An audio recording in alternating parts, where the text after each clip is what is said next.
Did you turn yourself in the jail? Is that what you're saying? No, sir, I went to the Franklin Street, if I'm not mistaken, Franklin, 1200 Franklin, where all the court is at. Where I was supposed to go the first time. 1200 Franklin, if I'm not mistaken.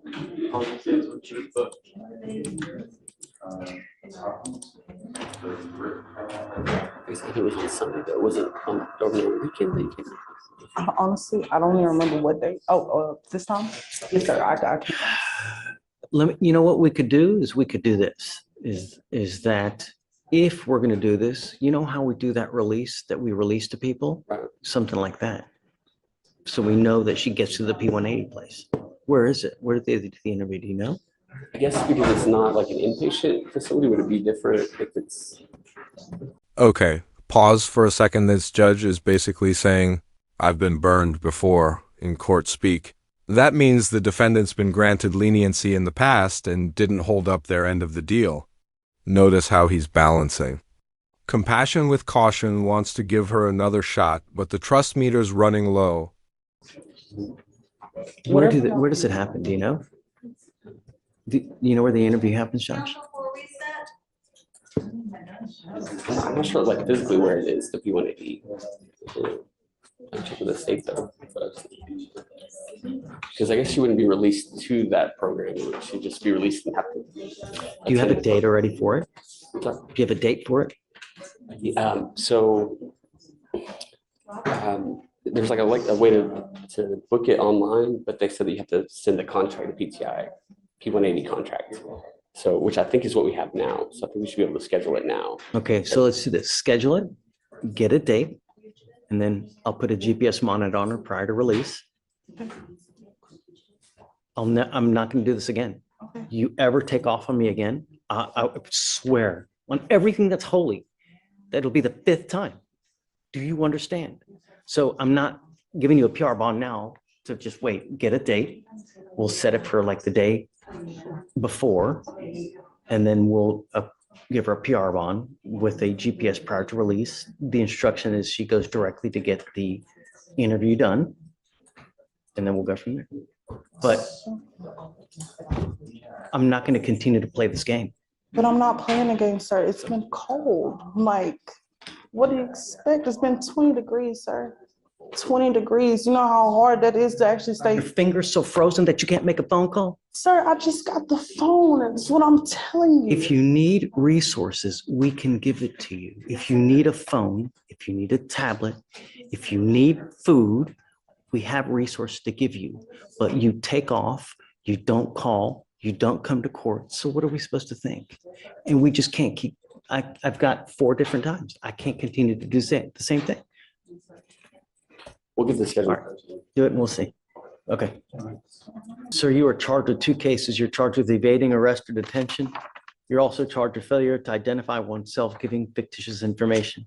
On the evading, you were facing up to a year in jail, and on your other case, you're facing up to 6 months in jail and or a $2,000 fine. We are going to do probable cause. You have the right to remain silent. Anything you say can and will be used against you. You have the right to have an attorney present. If you cannot afford one, one will be appointed to you, sir. Yes, Judge. On January 6, 2025, officers responded to an assault in progress in Harris County, Texas, and met with the complainant, who reported a young Black male involved in an assault. The complainant identified the defendant, and the officers attempted to detain the defendant when the defendant fled when he saw the police. The officer pursued the defendant on foot, and the defendant was located by the officer after approximately 100 yards after attempting to enter another apartment. The officer instructed the defendant to surrender. The defendant then jumped down from a 2nd-story stairwell in an attempt to flee, and the defendant was then apprehended by the officer while the defendant continued to resist. Once detained, the officer attempted to obtain the defendant's date of birth and name. The defendant would not provide a date of birth and gave a false name. After multiple attempts, the defendant provided the requested information. Okay. So was he the one that they were actively investigating? Yes, because he was identified by the complainant as being involved in an assault, and they tried to investigate and detain him for that assault. What happened with that? Let me see if there's any further information about that.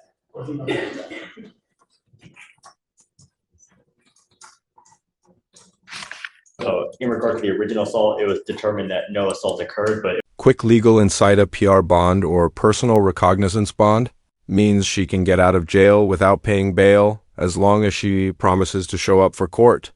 But adding a GPS monitor? That's the judge's way of saying, I believe in second chances, but I'm watching you like a hawk. Smart move. It was after further investigation. Sure. Okay. Mr. Godfrey, I'm going to find that there's probable cause to go forward with both of your cases. How old are you, sir? 17. What do you do for a living?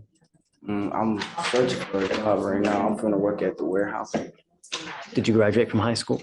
No, sir. You need to. No, sir. You need to get back into high school. So that's what I'm working on right now. We working on putting me back in school. I'm getting back on track. Who are you here with today? My aunt, she's parking. She's what? She's parking. Like she's paying for parking right now. Is that Aunt? Are you Aunt? No, sir. She's downstairs. She ain't make it upstairs. I came up here. She's I'm looking gonna for a give you a parking lawyer. spot. I'm gonna give you a lawyer today. I want you to get back in school, and I'm making that a condition of your bond. You have to graduate from high school. You will be in this life. Education is where it starts. If you don't have an education, at the minimum, a high school diploma, you're going to be making pennies to when everybody else is making dollars. Do you understand? Sir. So I'll give you a lawyer today. I'm going to have you talk to the lawyer. We're going to figure out how to get you back into school. I'm going to give you 2 to 3 weeks. And when you come back, I want you to show me that you've either enrolled into high school or you started working on your GED. If you've done nothing, it's not going to go well for you. No smoking weed. I'm going to test you. I want to make sure that you're not using as well. Do you understand? I'm sending you for a drug test now because I want to make sure that you're not using. Is that Aunt? No? Okay. So can you appoint him a lawyer, please? All right. I'm going to have you sign a receipt with Victoria. I'm going to have you get with pretrial. And I'm going to have you go take a test. I'm going to have you come back. And then I'm going to have a lawyer when you come back. All right? Okay. Come up, Mr. Godfrey. Did he test positive for anything? For what?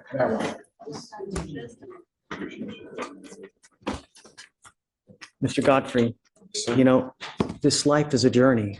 It's either a really great journey where you go on nice vacations, you buy nice cars, you buy nice clothes, or it can be a rotten, miserable of an existence where you never have money. You're constantly fighting with everyone because you got no money. You have no education, so you'll never get any money. You have no trade, so you'll never get a good job. It starts now while you were 17. It doesn't start when you're 32. Life, you start to build your life now because there's only one way that you're going to go. You're either going to go up or you're going to go down. Make it a good life. And it starts with knowledge. Knowledge is power, and you get it with education. And I want to see you do it. So you're going to get back into school. And number 2, I'm going to test you 45 days from today. If you test positive for marijuana again, life is not going to go well. Do you catch my drift?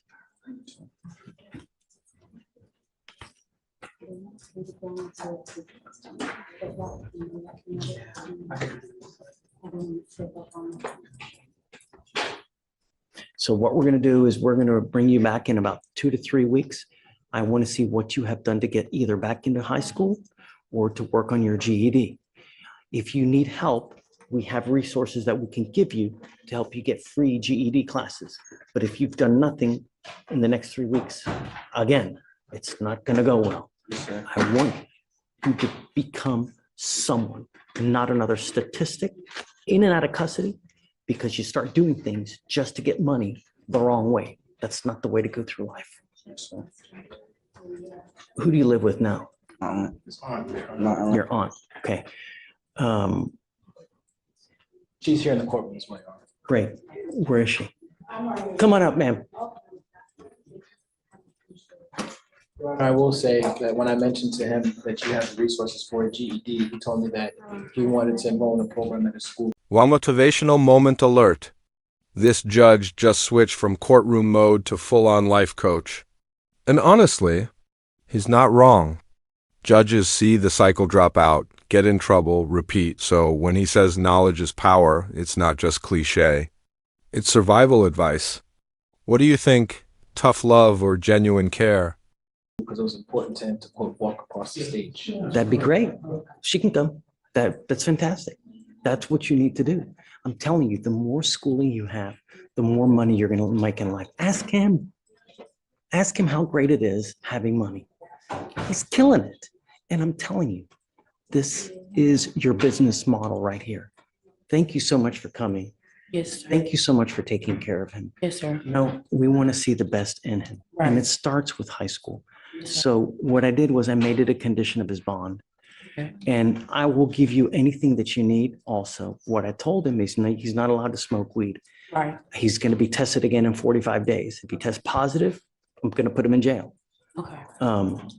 We have resources to give you if you need a phone, if he needs a tablet, resources to get a GED. We can help you out and we can give you these things. Okay. So whatever you need. Thing today is try to make it right. Right. So the other thing is this, I don't want you out in the middle of the night.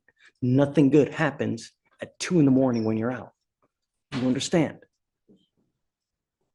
What would you like from me? Do you need anything from me? I can put a curfew on him. I've read the simulation that you already have, so we're gonna go with that. Okay. Yes, sir. If you ever need anything, you can always come back here. We're happy to help you with whatever you need. Yes, sir. We're going to waive the cost on everything, so nothing's going to come out of your pocket for anything. Okay. And just good luck. Make me proud. Yes, sir. I'm not asking for much. All right. Thank you. Okay. Good luck, guys. Thank you.